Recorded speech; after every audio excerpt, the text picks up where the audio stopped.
statement by Minister Shri S. Jaishankar. Mr. Chairman, sir, I rise to apprise this august House of certain recent developments pertaining to Bangladesh. As honorable members are aware, India-Bangladesh relations have been exceptionally close for many decades over many governments. Concern about recent violence and instability there is shared across the political spectrum. Since the election in January 2024, there has been considerable tension, deep divides, and growing polarization in Bangladesh politics. This underlying foundation aggravated a student agitation that started in June this year. There was growing violence, including attacks on public buildings and infrastructure, as well as traffic and rail obstruction. The violence continued through the month of July. Throughout this period, we repeatedly counseled restraint and urged that the situation be diffused through dialogue. Similar urgings were made to various political forces with whom we were in touch. So, despite a Supreme Court judgment on 21 July, there was no let-up in the public agitation. Various decisions and actions taken thereafter only exacerbated the situation.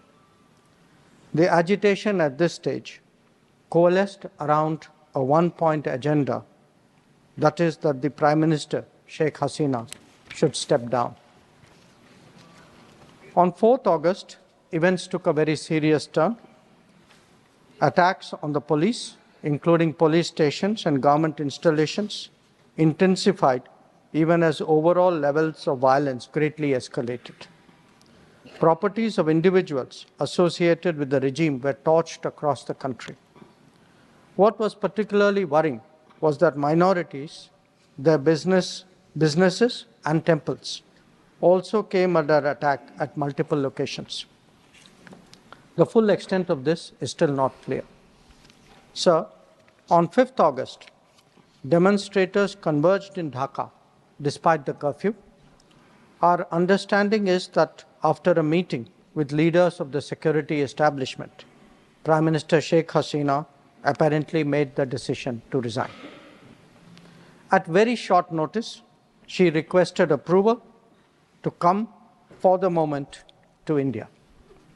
We simultaneously received a request for flight clearance from Bangladesh authorities. She arrived yesterday evening in Delhi. The situation in Bangladesh, sir, is still evolving. The Army Chief, General Waqar-uz-Zaman, addressed the nation on 5th August. He spoke about assuming responsibility and constituting an interim government. We are in close and continuous touch with the Indian community in Bangladesh through our diplomatic missions.